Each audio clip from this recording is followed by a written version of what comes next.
That's right. That's right. Well, you also going to say the same thing instead of, because my conversation with people who are part of that community, when I ask them their perspective on Christianity, they feel like we have shunned them as a people, and which is really the truth in some cases, because I've seen, I guess, toxic Christians come after with judgment, Right. and people take that and they're not trying to hear anything anybody else says. They see the negative, oh, everything's like this. So in order to deal with it, instead of coming at it with like a hard hand, you have to come at it. But instead of coming at it with an iron fist, you have to come at it with soft hand. And hope that we convince them that their lifestyle is not what God intended. Amen. Next question. We want to move away from just locking ourselves into. But I wanted to commend them on how they responded and how they Oh handled yeah, it. that's right. We'll do that. At The the end. older people need to appreciate what they just said. That's right. We'll do that at the end. Let's go to another subject that concerns our millennials today. They're faced with a lot, as the sister said, they're faced with a lot of challenges and new trends, things going this way. So let's move away from that particular topic to something else. So they got 6 minutes. Okay. How do you feel? How do you feel? Do you have a sense of fear, or do you have a sense of relaxation in God, dealing with society, with the murders and the killings and the shooting? Do you feel apprehensive to be out here in the world around, you know, in society, because you think maybe the police may shoot you or something may happen? How do you deal with those situations and that feelings? I would say, as far as that, in order to not walk around with a spirit of fear, you have to really get in the word and like memorize scriptures that promote peace and stillness. Because when you hide those words in your heart, they start to come in physical reality, and you start to live better and have a calmer mind. Because that's something that I struggled with. When COVID first happened and everything, and like seeing the news, all these people dying and stuff, you know, I'm like, okay, I don't want to go nowhere. I don't want to do nothing. Like, I just need to stay to myself. I don't want to be around nobody. But my grandma, she had a few words for me. She was telling me, like, if you're a true believer in Christ and you believe what he tells you in the Bible, then you gotta walk in that. You gotta stand in that. So it's a mindset, and you just really have to connect to God. Yeah, amen. Awesome. I feel like mentally it's good to be prepared to just like believe that God will cover you, but I feel like physically you also have to remember where you are and take that into consideration every time you step out the house, because you could just be at the wrong place in the wrong time, even though you do have a mindset that God is, you know, he got your back, but you have to be prepared physically as well.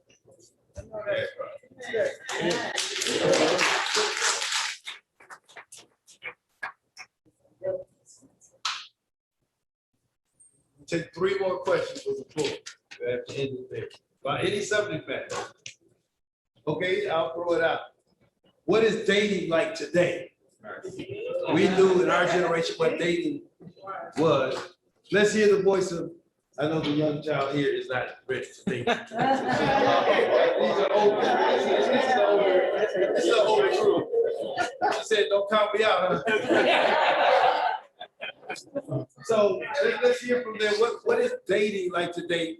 Dating was for me going to the young lady's house and asking her parents, can I take you to the movies? Or a skating rink. Some of the young men don't even ask, but blow the horn, get in the car. Let's hear the voice of the millennial. Well, first of all, it depends on well, first of all, it depends on who you ask. But short answer is no, it's not like what best part of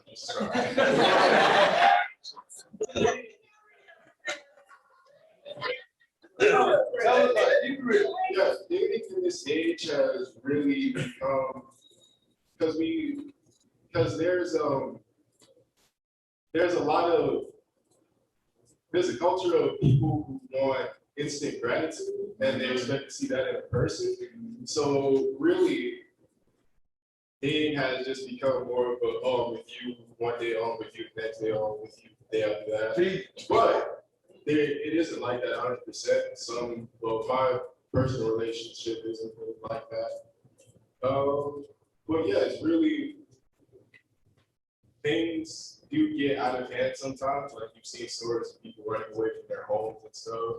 Teenagers getting pregnant at an early age and things like that. So dating has really gone away from what you all are used to, and it's really become its own thing. And the way we can really combat this is just really being more open to your children about dating. Because a lot of parents like to just shut, especially the youth with their daughters, so they like to shut down if they know you can't date, when they really have to realize that it's gonna happen eventually. So it's either you tell them how to do it right, or you tell them how to do it wrong, essentially, that's their own life. Yeah. So, yeah, just tell your child about dating, about how you all dated, be honest with them, what you all were doing as a child, and tell them what to avoid and what to do, and they'll ultimately be fine. Amen.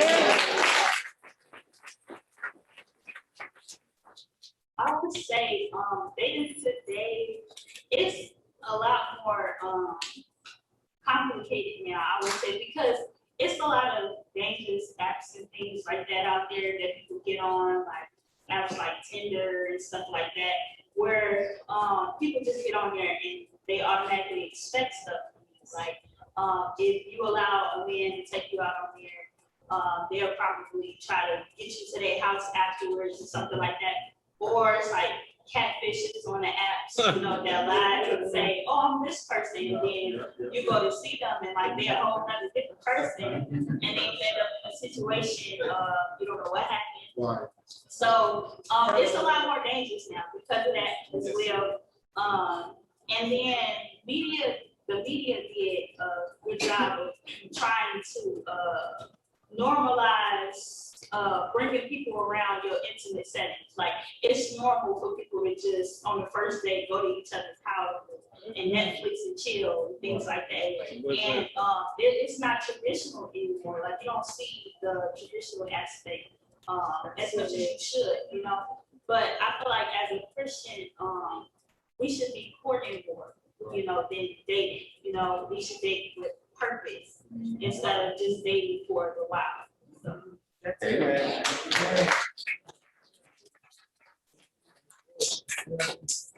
I feel like dating has changed so much now because for the simple fact that people's standards have changed. Like they expect less, so they get less. And when something special happens, like their boyfriend take them on a date, it's seen as like goals or something like that. But it's stuff that you should normally expect from somebody. Yeah. And I just feel like the standards are too low now. And if you have higher standards, you seem like you're doing too much or you're expecting too much. When that's what you should expect. Come on. A lot of the relationships now in our generation is pretty crazy. They call them toxic now if they're not going right. The simple way to do it is to send a text. They don't come in person anymore, or like you meet up or try to hang out or whatever. It's like what you doing? We're trying to see you. Let's link or whatever. And that way it just goes on. Again, it's like. If you're talking to somebody else, say that we're dating, but we're not in a relationship. If we're talking to other people, they call it cheating. We're not cheating because we're not together. Understand? Like, and it's just like it'd be all over the place. I really do wish that it was the traditional way, but sadly it's not. Because in the result of some people end up in domestic violence relationship terribly now, to where they're beating on not only the female or the male, it's the children's getting killed in different situations, and the parents and everything. It's terrible. Yeah. About catfish, could you expound on that a little bit more? And I want to tell you, you got awesome, really.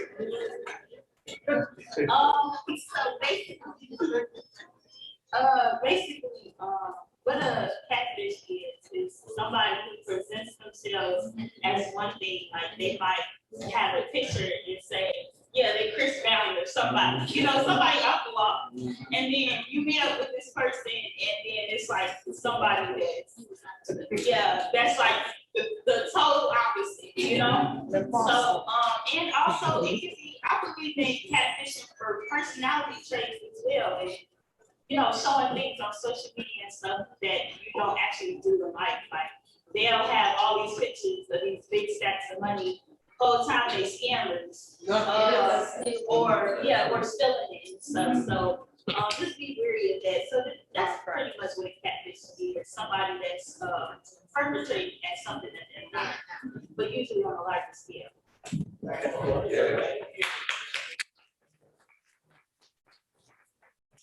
What do you take on dating sites? You take your mask off. What's the opinion on your dating site? Dating sites. What's your opinion on it? Opinion on dating sites. Okay, listen, this is social media. Yeah. What is the opinion on the dating sites, social media? What is y'all opinion? Dating sites have really taken away the feeling of what dating is actually like, if you're just sitting behind a screen typing, and you really don't get a chance to know the person. That can really lead to a lot of dangerous things. Like Tinder, for example, you just swipe left, swipe right, or beautiful girls or beautiful dudes, and you just meet up with them, and you don't know, dude can be a serial killer all the time. You never know. It's really made the idea of being faithful to one person kind of obsolete. Just like, oh, I can swipe on Tinder, give you a whole up. Yeah. So yeah, it's really taking away the meaning of what it is to like find somebody to love. Wow.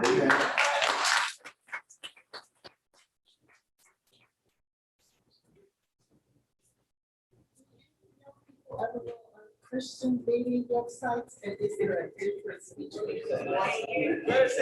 No. So you've been on one? Yes. Some have and some haven't. Oh, my question was, do young people ever go on Christian websites for dates? They do have Christian websites. And I was wondering if any of you had ever gone on them, and is there a difference between what the world is offering and what the Christian so-called websites offer? Well, to start, I've never been on one. Personally, I don't believe in them. I feel like it's just really one of those things where you have this group of people, and it's just made for that group of people that claim to be Christians. And it's still the whole aspect of Tinder, but just, I guess, slightly more clean. But it still is. Yeah, it's still the same thing. I'm